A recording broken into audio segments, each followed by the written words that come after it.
बहुत ही हमें सीखने समझने के योग ही आपका उद्बोधन होगा। ऐसे कार्यक्रम में जिन्होंने मुझे बुलाया बरपाल से,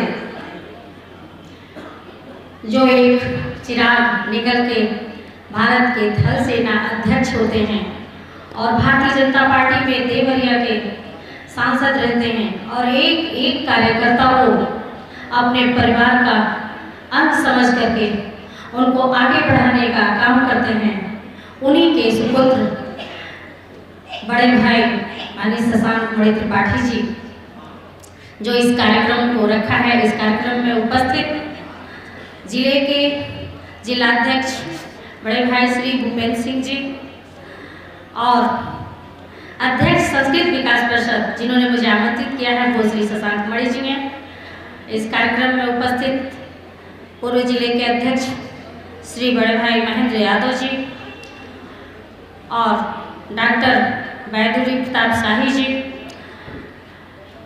मंच पे विराजमान श्री मधुसूदन मिश्रा जी, मंच पे विराजमान श्री विजय कुमार दुबे जी, पूर्व जिलाध्यक्ष रहे हैं, बड़े भाई रहे, अभिभावक की तरह रहे श्री अनिल मिश्रा जी, श्री संतोष तिवारी जी, श्री गिरजेश त्रिपाठी जी, श्री विशंभर मिश्र जी, जो हमेशा हम लोगों के अभिभावक के रूप में और चेयरमैन भी रहे हैं, और हेमंत जी, नित्यानंद पांडे जी, संजय राय जी, जो हमेशा जिले के महामंत्री और हर समय परिवार के सदस्य की तरह हमें आगे लाने में हर समय सहयोग के रूप में खड़े रहे, श्री अजय शाही जी, मार्कंडे शाही जी, नरेंद्र मिश्रा जी, जो 2012 में हमारे साथ चुनाव लड़े थे, अभी यहाँ बैठे थे। यहाँ पे उपस्थित जो संचालन कर रहे हैं अभय दुबे जी, जो हैप्पी शुक्ला बड़े भैया, जो हमेशा ही जब मैं कार्यकर्ता के रूप में काम करती थी तो हम सभी के साथ हर समय सहयोगी के रूप में रहा करते थे। यहाँ पे उपस्थित हमारे सभी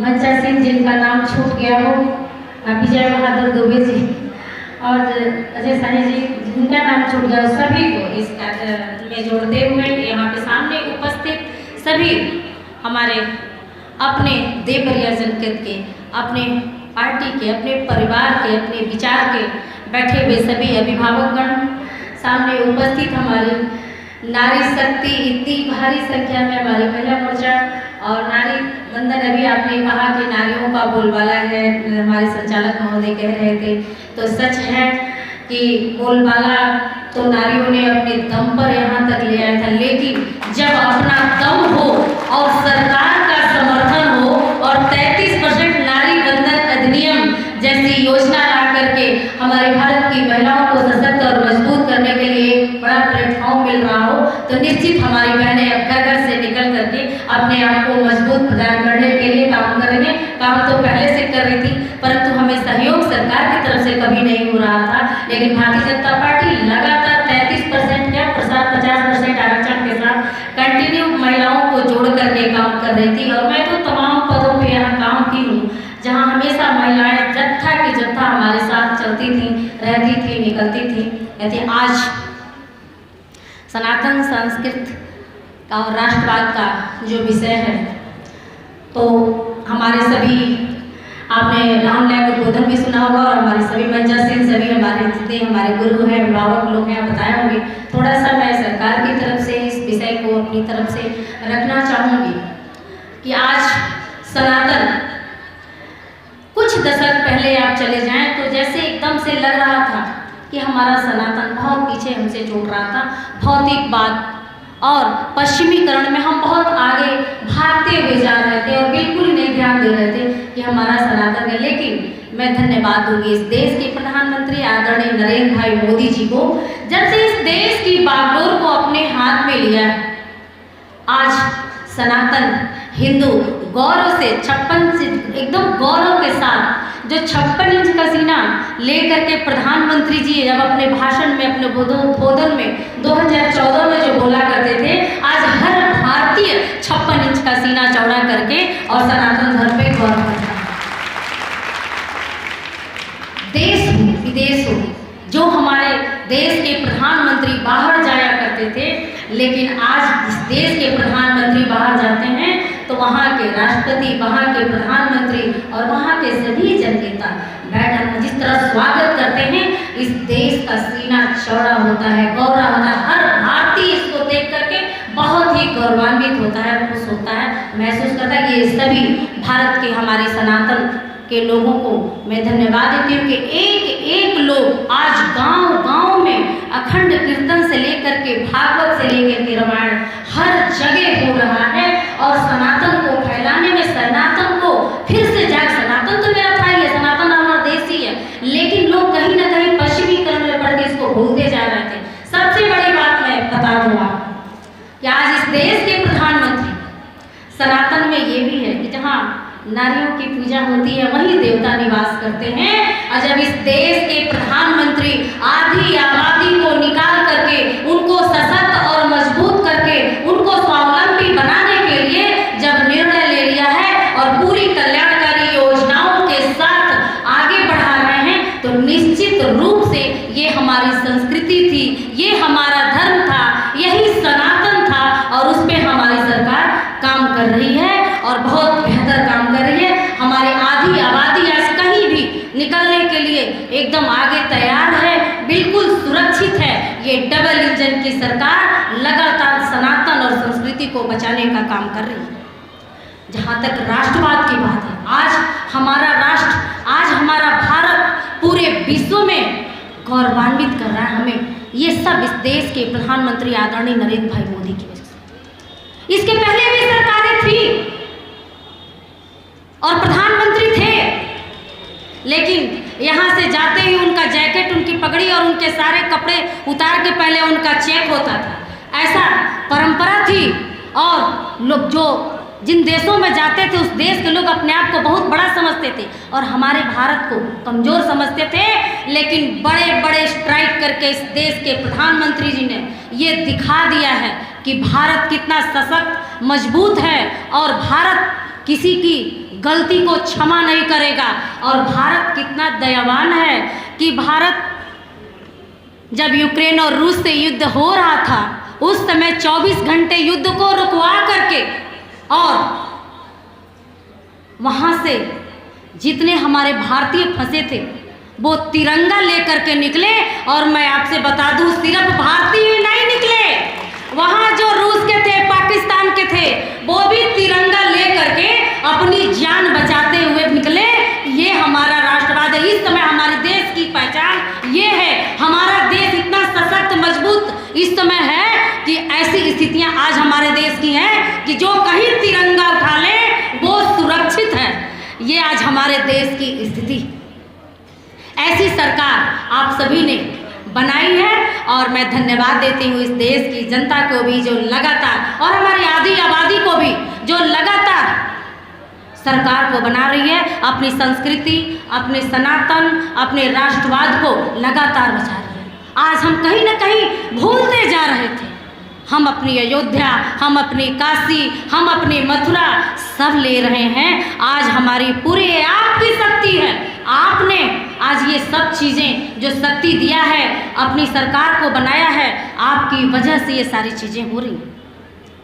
आज संस्कृत को हम सभी भूलते जा रहे थे। आज संस्कृत महाविद्यालय जगह जगह जीर्ण शीर्ण स्थिति में पड़े हुए थे।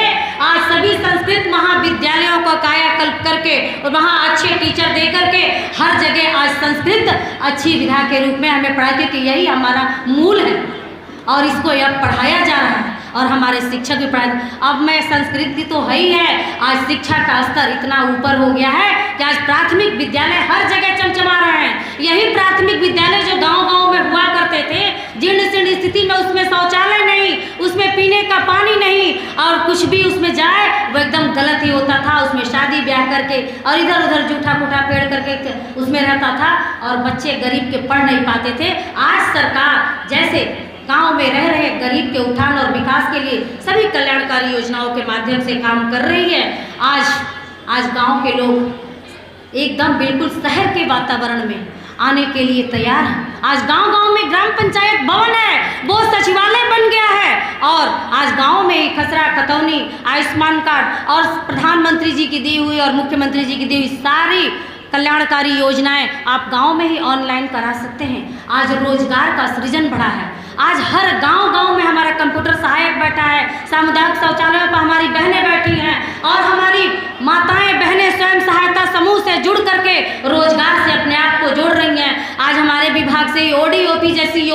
वन प्रोडक्ट वन डिस्ट्रिक्ट, ये हर डिस्ट्रिक्ट में उसका अपना प्रोडक्ट है जिसको आज सुरक्षित संरक्षित किया जा रहा है, उस प्रोडक्ट को लॉन्च किया जा रहा है। आज बड़े बड़े व्यवसायी ही सिर्फ जो है बच्चों के खाने वाले पुष्टाहार बनाते थे, आज हमारे ग्राम विकास के माध्यम से THR प्लांट हमारी माताएं बहनें चला रही हैं, आज वो रोजगार से जुड़ गई हैं। आधी आबादी जब मजबूत हो जाएगी, सशक्त हो जाएगी, आत्मनिर्भर हो जाएगी, तो निश्चित रूप से यह हमारा भारत विकसित हो जाएगा। और सच्चे मायने में यही हमारा राष्ट्रवाद होगा कि हम गांव में रह रहे सभी कल्याणकारी योजनाओं के माध्यम से बुजुर्गों, किसानों, नौजवानों, महिलाओं, गांव में रह रहे हर वर्ग के गरीब लोगों के उत्थान और विकास के बारे में सोचें। और हमारी सरकार, ये डबल इंजन की सरकार, मोदी जो की योगी जी की सरकार लगातार ये सोच भी रही है और इस दिशा में अपना काम भी कर रही है। आगे हर दिशा में डिजिटल करके और भ्रष्टाचार मुक्त सारे काम को कर रही है।